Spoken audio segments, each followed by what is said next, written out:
10월 2월 28일은 세계 희귀 질환의 날이라고 합니다. 전 세계적으로 발견된 희귀 질환은 8,000여 가지에 이른다고 합니다.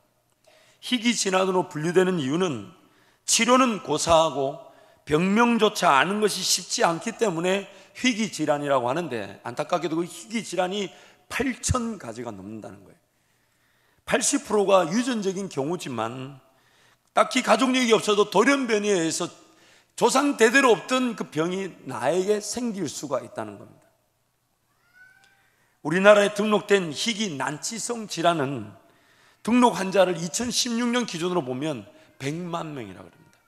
희귀 난치성이니까 조금 치료가 가능한 희귀병은 약 한 600에서 700만 명이라고 그래요. 한 나라의 10% 정도라고 얘기합니다.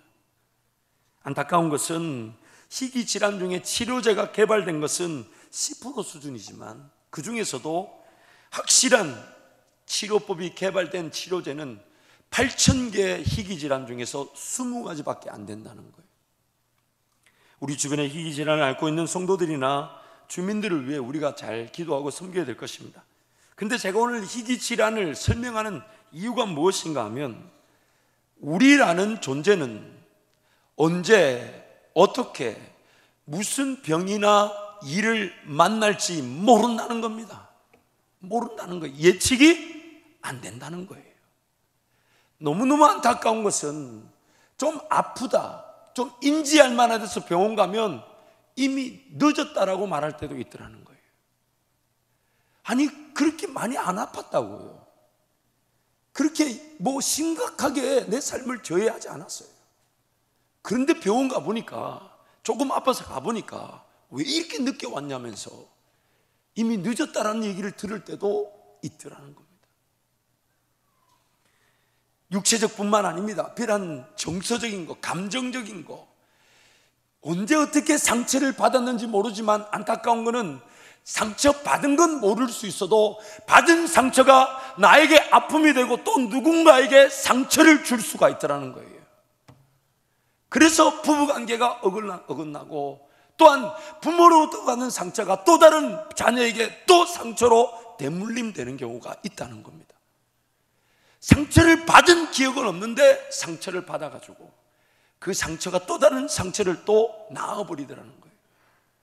문제가 내 안에 있는데 그 문제가 뭔지를 모른 채 문제의 지배를 당할 수가 있다는 겁니다. 영적인 건 더하죠. 하나님과의 관계에서 볼 때, 하나님 보실 때는 어마어마한 문제가 내 삶 가운데 자리 잡고 있는데 내가 그걸 인지를 못해요. 그러다 보니 들어야 된다는 그 음성이 잘 안 들리는 것처럼 느끼죠. 분명히 이 땅을 지으신 하나님, 나를 지으셨고 우리 모두가 삶이 끝나는 날 하나님 앞에 서게 되면 하나님을 만난다는 그 진리를 분명히 믿고 이 자리에 예배 드리는 것임에도 불구하고 그 하나님이 잘 안 만나지는 이유가 뭘까요? 영적으로 볼 때 더러워져 있고 하나님과 우리와의 관계에서 장애물이 있을 수 있다는 겁니다. 장애물이. 전혀 나는 모르는데 하나님 내 삶을 볼 때 문제로 여겨지는 것들이 있을 수 있다는 것입니다. 드러나지 않았을 뿐이지 내 몸 어디에, 내 마음 어디에, 내 영적인 어디에 하나님과의 관계를 깰 만큼, 또한 내 몸이 기어이 병에 걸리고 내 삶이 기어이 정서적이고 그런 이 감정적 질환에 분명히 걸리게 될 텐데 그 어떤 문제가 어떻게 도사리고 있는지를 모른다는 겁니다. 몰라요. 우리란 존재가 가진 어려움이 바로 이것입니다. 우리가 하나님 앞에 예배 드릴 수 있게 된 거는요, 하나님 그분께서 우리를 받아주시게 된 분명한 근거가 있습니다. 그것은 우리가 잘나서 그런 게 아니죠. 우리가 죄인으로 태어나 죽어야 하는데, 그런데 내가 지불해야 될 그 죽음이라는 대가를 예수님이 대신 지불해 주셨다는 이유로 우리는 하나님 앞에 수용이 되게 된 거예요. 그래서 갈라디아서 말씀은 예수 피로 우리가 덮여졌다, 예수 그리스도와 함께 세례를 받았다. 즉 세례를 받는 게 뭡니까? 몸 전체가 물에 담겨지는 것처럼 예수 그리스도의 피가 우리를 덮고 있다 보니까 하나님께 우리가 예수 그리스도의 피로 용납되게 된 거예요. 안타까운 거는 이제 용납이 되었으니 하나님이 나를 지으셨던 창조의 목적대로 하나님의 영광의 기회를 위하여 정상적인 하나님의 사람으로서의 길을 걸어가야 되는데, 내 안에 본성, 내 내면은 죄로 말미암아 타락하여서 여전히 죄질 위기와 그런 위험들이 도사리고 있고, 하나님께 결코 어울릴 수 없는, 마치 병이 들었기 때문에 정상적인 삶이 되지 않는 것처럼 죄라는 병에 걸려서 하나님과의 관계를 온전히 누리지 못하고 있을 수 있다는 겁니다. 하나님은 지금 예수 그리스도로 말미암아 나를 회복시키셔서 나를 지으신 그 목적, 내 삶이 나만이 걸어갈 수 있는 길, 내가 아니면 대신할 수 없는 삶, 하나님의 능력과 권세가 주어져서 하나님 그분의 능력을 경험하는 것으로 내 삶이 잘 될 뿐 아니라 잘되는 내 삶으로 돕고 섬기고 교회를 세우며 선교의 역사를 감당하게 될 정상적인 하나님의 사람으로서의 기능이 죄병에 걸려서 제대로 나타나지 않더라는 겁니다. 그럼에도 불구하고 우리는 그 죄병이 뭔지도 모른 채 그저 내 인간적인 힘과 능력으로만 살아가려고 합니다. 영상을 하나 보시고 말씀을 대하겠습니다. 하나님께서는 우리 삶이 거룩하고 흠이 없기를 원하십니다. 디모데후서 말씀에 보면 깨끗한 그릇이 되기를 원하십니다. 그래서 무엇이든지 하나님의 은혜를 담고 또 하나님 나라를 위해 쓰여질 수 있는, 주인의 손에 쓰여지기 좋은 깨끗한 그릇, 마치 이 빈방, 이 깨끗한 공간에 사무실로도 쓸 수 있고 카페로도 쓸 수 있고 혹은 창고로든 어떤 용도로 쓸 수 있는 깨끗한 이 방처럼 오늘 우리 삶이 깨끗하고 거룩하고 흠이 없는 존재가 되기를 원하십니다. 그런데 너무 안타까운 것은 우리 눈에는 분명히 깨끗해 보이지만은 하나님께는 그렇지 않을 수 있다는 것입니다. 지금 이 깨끗하게 보이는 이 공간에 우리 눈에는 분명히 깨끗하게 보이지만은 한번 불을 꺼볼까요? 이렇게 불을 꺼보면 방금 전에 우리 눈에는 보이지 않았던 것들이 나타날 수가 있다는 것입니다. 우리의 영적 상태가 하나님 앞에서 그럴 수 있다는 거예요. 우리 눈에는 식별이 되지 않고 우리 눈에는 인지가 되지 않는데 하나님 보실 때는 더럽고 추악한 것들이 보일 수 있다는 것입니다. 탐심, 시기, 거짓, 정욕, 정죄, 열등감, 판단, 불의, 나태, 부정, 불순종, 음란, 안일, 다툼, 깨어진 관계, 교만, 게으름, 죄, 도둑, 살인, 간음, 시기, 질투, 거짓말, 나태, 이기적. 여러분 방금 전에 보신 것처럼 불이 켜졌을 때는 안 보였지만 불이 꺼지고 나니까 그 더러운 것들이 막 드러난다는 겁니다. 우리 눈에는 안 보이지만 하나님 보실 때는 우리 눈에 보이지 않았던 것 모든 더러운 것들이 마치 그 그릇 안에 담겨져 있고 그릇이 더럽혀져 있는 것처럼 보일 수 있다는 것입니다. 그래서 하나님의 관심은 지금 우리를 쓰시기를 원하시고 복을 주시기를 원하시고 그 복을 우리 삶에 담듯 허락하기를 원하시는데 그릇이 더럽고 그릇 안에 온갖 오물들, 마치 그런 방금 전에 보였던 그 죄와 불순종, 부종, 정욕, 탐심, 욕심, 시기, 미움, 다툼 그런 더러운 것들이 아직 담겨져 있다면 그것을 하나님은 드러내기를 원하시고 드러내신 다음에 그것을 치유하고 회복하고 없애기를 원하시는 것입니다. 이것이 바로 하나님 말씀의 능력이자 목적인 것입니다. 그래서 오늘 본문 히브리서 4장 12절 13절 우리 함께 선포합니다. 하나님의 말씀은 살아있고 활력이 있어 좌우의 날선 어떤 검보다도 예리하여 혼과 영과 및 관절과 골수를 찔러 쪼개기까지 하며 또 마음의 생각과 뜻을 판단하나니 지으신 것이 하나도 그 앞에 나타나 우리의 결산을 받으실 이의 눈앞에 만물이 벌거벗은 것 같이 드러나느니라. 그래서 하나님은 지금 우리 심령을 깨끗하게 하게 원하시는 거예요. 이 컵에 깨끗하지 않으면 음료수를 담을 수가 없는 것처럼 하나님은 지금 우리를 구원하셨지만은 예수 그리스도의 피로 구원하셨기 때문에 우리의 내면의 상태는 여전히 더러워져 있습니다. 그래서 하나님이 뭔가 부어주시고 싶어도 쓸 수가 없어요. 만약 이 컵이 더러워져 있거나 깨져 있다고 생각해 보세요. 담을 수가 없습니다. 쓸 수가 없는 거예요.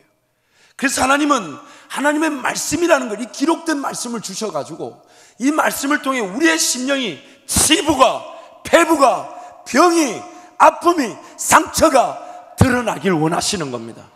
드러내놓고 치료하시는 거예요. 드러내놓고 하나님이 싸매어 주시는 겁니다.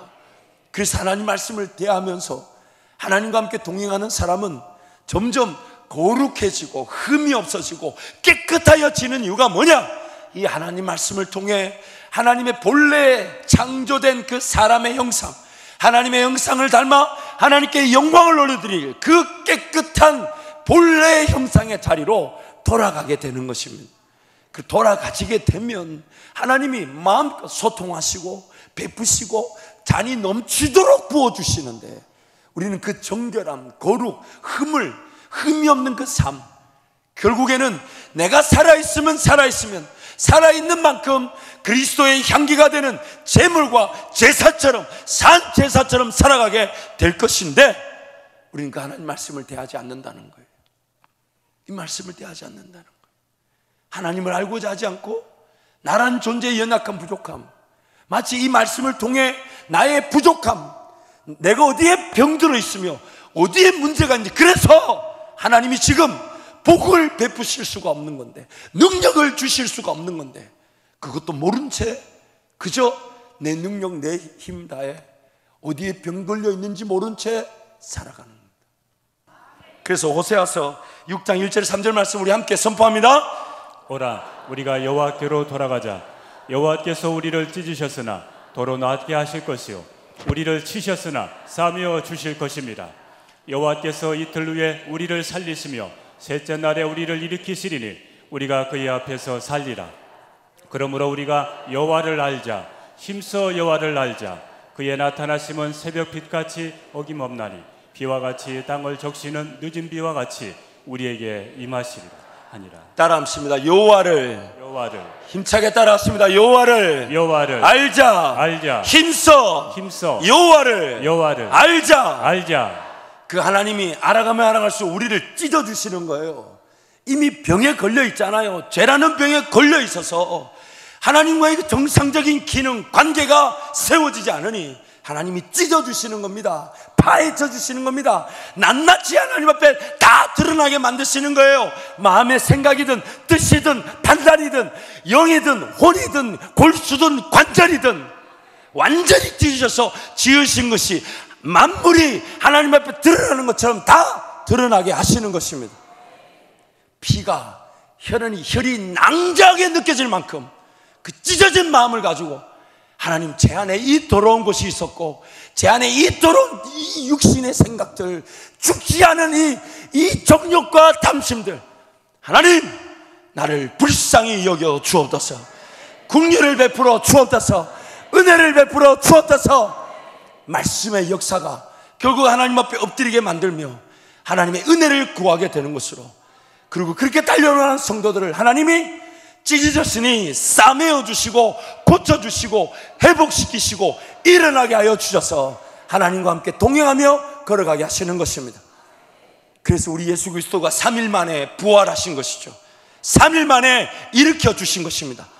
이것을 알았던 사도 바울은 그렇게 고백합니다. 나는 날마다 죽노라. 나는 날마다 죽노라. 내 생각을 죽이고 내 판단을 죽이고 내 계획을 죽이고 할 수 있다는 그 모든 것 다 죽여서 하나님이 원하시는 일이 무엇이며 하나님이 기뻐하시는 일이 무엇이며 하나님이 인도하시는 길이 무엇인지를 듣고 깨닫고 따라가게 되는 것입니다. 하나님 말씀을 묵상하고 그 말씀 따라 살아가면 잔잔한 그런 병적인 요소들이 육체든 정서적이든 혹은 영적이든 하나님이 발견케 하시고 제거되게 하실 텐데, 좀 스트레스도 덜 받게 하시고, 내가 10시간 일해야 될 일을 하나님은 30분 아니 10분만 해도 끝나게 하실 수 있는데 기어이 하나님 말씀 없이 하나님과 동행함 없이 살아가다 보니, 그래서 성경에 이런 표현이 있잖아요. 주께는 하루가 천년 같고 천년이 하루 같으면 잊지 마라. 이 시간이 짧다는 얘기죠. 왜냐하면 잠자는 자들에게는 그 시간 개념이 없으니까. 그런데 저는 이걸 이렇게 해석합니다. 주님께 맡겨두면 우리 손에서 천년 걸릴 일도 하루면 끝나요. 그런데 주님께 맡겨놓지 않으면 하루 걸릴 일도 천년 갑니다. 그만큼 우리가 어리석은 자들이에요. 우리 삶을 지킬 능력이 없으면서 삶을 지킬 것이냐 착각한단 말이에요. 그러면서 점점점 그 안에 어딘가에 모르는 상처와 아픔과 어려움이 점점점 골마 터져가기 시작합니다. 약 하나 먹고 끝날 일이 나중에는 칼을 대야 되는 일로 바뀌기 시작합니다. 그럼에도 불구하고 말씀을 대하지 않는 것은 무슨 배짱일까요? 뭐하는 배짱일까요? 꼭 여러분도 죽어봐야 저성을 아시겠습니까? 네? 늘 우리 집에 있는 그분이 저에게 비꼬시는 그 말. 이제는 저도 이제 체력이 안 되니까 이제는 뭐 시도하기도 겁이 나고, 예전 같아서는 앞뒤 안 보고 밀어붙여가지고 정말 사람들이 끝도 없이 끌려오게 만들었는데, 이제는 밀어붙이는 것도 겁이 나고, 뭔가 새로운 일이 또 오르면, 옛날에는 상의 이런 거 안 합니다. 하나님 뜻만 딱 확인하고 앞만 보고 확 이제 계속 질주. 근데 이제 그게 안 돼요. 이제 겁이 나고 괜히 이거에다가 욕 먹는 거 아닌가 싶기도 하고, 나중에 보니까 하나님 뜻이었는데 저 혼자 의심하고. 세월이 지나가면 지날수록 우리는 더 연약해지더라 이 말이에요. 그러면 여러분, 하나님 말씀을 주야로 묵상하기를 축복합니다. 또 이런 시편, 우리 아가서 이런 책들 구입하셔서 쓰셔야 돼요. 하나님 말씀 써 내려가다 보면 하나님 말씀의 그 깊고 오묘하고 단맛을 느끼게 됩니다. 아, 이런 말씀이 있었구나, 이런 말씀이 적혀져 있었구나, 머릿속에만 만들던 말씀이 이렇게 나타나는구나. 그러므로 하나님을 더욱더 알아가고 그분을 기뻐하는 우리 모든 성도가 되기를 축복합니다. 우리 호세아서 6장 6절 말씀에 보면 이런 말씀이 있습니다. 나는 인애를 원하고 제사를 원하지 않으며 번제보다 하나님을 원하는 것을 원하노라. 하나님을 아는 것을 원하노라. 여러분, 지옥과 천국에 대한 개념은 있으니 주일을 예배드리러 오는 수준이 아니라요, 정말 그 하나님을 알아가는 것, 나를 지으신 그분, 또한 나를 구원하신 그분, 세상 모든 이치 그 질서 속에 돌아가는 그 하나님의 섭리를 한번 보십시오. 그분 안에 모든 지혜와 지식과 총명이 다 들어가 있습니다. 그것을 하나님이 한 권에다가 딱 저와 여러분 때문에 한 권 만든 거예요. 만약에 하나님이 백과사전처럼 60몇 권 이렇게 만들어 놓으면 어찌 될 뻔했습니까? 우리는 예수 못 믿었을 거예요. 여러분, 종종 이런 제가 비유를 하는데, 옛날에 여러분 연애 편지 받아본 기억나시죠? 연애를 안 해본 분들이 많아가지고 이 대화가 안 되는 경우가 있어요. 보면 사진 결혼하신 분 있나요 혹시? 사진 보고 결혼하신 분들? 그런 분들 양해하고 들어주세요. 연애라는 게 있습니다. 연애라는 게, 이게 연애 편지가 이러면 오면, 예를 들면 연애 편지가 한 이렇게 한 4장 정도 왔다고 칩시다. 그럼 연애 편지가 4장이 오면 오늘 한 장 읽고 내일 한 장 읽습니까? 그래요? 제가 예전에 저도 결혼하고 나서 보니까 저도 이상한 짓을 좀 했더라고요. 참, 결혼하기 전엔 그 뭐라고 그 집사람 그렇게 꼬으려고 그렇게 했는지 모르겠는데, 어쨌든 나중에 보니까 제가 10장짜리 편지를 보낸 적이 있더라고요. 그 10장짜리 어떻게 보냈냐면, 보니까 참 저도 정성이 가득하죠. 참 제가 그 정성으로 하나님 나라를 살았더라면, 어쨌든 그 이제 10장을 이렇게 쓴 걸 하루에 한 장씩 써가지고 10일을 모아가지고 딱 보냈으니 가지껏 지가 저한테 안 넘어가도 되겠습니까 그게? 그런데 여러분, 그 10장을 받았다 칩시다. 그럼 오늘 한 장 읽고 내일 한 장 읽습니까? 아니죠. 또 모르잖아요. 이게 매일 한 장씩 읽으려고 아껴다는데 9장까지는 다 사랑한다 놓고 마지막 장에 그래서 헤어지자 이러면 곤란하잖아요 이게. 그래서 헤어지자면 곤란하잖아요. 근데 여러분, 하나님 말씀도 마찬가지죠. 마태복음 하면 28장이니 한 일주일에 한 2시간 정도만 딱 시간을 빼서 성경책만 딱 들고 어딘가에 구별된 장소 딱 가가지고 그 마태복음 말씀을 한번 쭉 읽어보는 거예요. 그렇게 하나님이 한 권으로 만들어 놓은 이유가 있으니까. 만약에 이게 어렵다 그러면 갈라디아서 6장, 그것도 어렵다. 골로새서 4장. 그것도 어렵다. 유다서, 오바다 1장.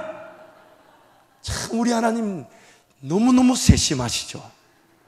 저와 여러분의 그 형편을 아시고, 그러면 그 하나님 말씀을 대하면서 하나님, 제 안에 육체적이든 정서적이든 영적이든 드러나지 않은, 그러나 그것이 드러났을 때는 어마어마한 값을 치러야 되기 때문에 지금 느낌도 없고 인지도 안 되지만, 그러나 내 안에 분명히 죄라는 병에 걸려 있으니 이것이 어떤 것을 야기시키고 있는지 저는 모르지만 하나님 말씀을 통해 치부가 드러나고 병의 근원이 드러나서 치유되게 하여 주옵소서. 치유되게 하여 주옵소서. 하나님 말씀의 목적인 것입니다. 그래서 이 말씀이 시편 기자에서는 이렇게 얘기하는, 꿀송이보다 달다. 얼마나 달겠어요. 아픈 걸 몰랐는데 말씀 보니까 내가 이거 병이었구나. 병든 줄 몰랐는데 말씀 보니까 이래서 내가 지금 엉뚱한 길을 걸어가고 있었구나. 하나님과 관계에서 음성이 잘 안 들리는데 말씀 보다 보니까 내 그 지나친 욕심과 생각이 장애물이 되어서 하나님 음성을 듣지 못하고 인도하심을 따라가지 못하게 했구나. 말씀의 능력인 겁니다. 말씀의 능력인 것입니다. 여러분, 예수를 믿지 않으면 이 말씀이 깨달아지지가 않아요. 예수를 믿고 거듭난 자만이 이 말씀을 깨달을 수가 있고, 이 말씀을 통해 성령의 역사를 보게 되기 때문에 여러분, 우리는 이 말씀을 주야로 묵상하게 되는 것입니다. 주야로. 그리고 우리가 좀 염치가 있어야 돼. 최소한 우리가 주님을 만나게 된다면 이거 한 번 정도는 읽고 가야 안 될까요? 아닙니까? 아니, 대답이 나와야 되는데 한 번도 안 읽었다는 얘기잖아요, 지금 이게. 참, 이것도 한 번도 안 읽고 예수 믿는 게 그래서 은혜라는 거 아니겠어요? 그런 하나님이 이것이 이제 깨달아질 수 있도록 하기 위해서 우리를 예수 믿고 자녀 삼으셨으니, 우리 안에 그 죄인됨과 또한 회개의 영과 예수 그리스도를 믿게 만드신 성령께서 내 안에 계실 뿐만 아니라 이걸 또 기록해 놓으셨어요. 저자가 내 안에 계신다니까. 아무도 나를 가르칠 필요가 없고 오직 성령의 그 기름 부음 받은 성령께서 우리를 친히 가르쳐 주시는 것입니다. 그럼 여러분, 말씀을 주야로 묵상하시길 축복합니다. 날마다 이 말씀을 따라가는 기쁨을 누리시길 축복하고, 쓰고 읽고 외우고 묵상하고, 따라할까요? 쓰고 읽고 외우고 묵상하고. 그러나 여러분, 죄송하지만 연세가 좀 드신 분들은 제가 몇 세라고 말하진 않겠지만은 외운다고 시간 너무 보내지 마시고, 안 헤어지는데 너무 시간 쓰지 마시고 읽으시기 바랍니다. 그래서 하나님, 날마다 하나님 말씀이 나를 정결케 하고 깨끗게 하면서 우리가 하나님 음성을 듣게 될 때에 하나님께서 말씀하신 대로 나타나는 역사, 내 입에서 선포되는 대로 드러나는 역사, 길이 인도되어지고 들어야 될 음성이 들려지게 되며 보아야 될 꿈이 보게 되고 비전이 나타나게 되며 환상이 드러나게 되고 하나님이 극적으로 역사를 이루시는 그 현장에 우리 교회와 우리 모든 성도가 서게 될 줄 믿습니다. 이 시간 한번 통성으로 기도하겠습니다.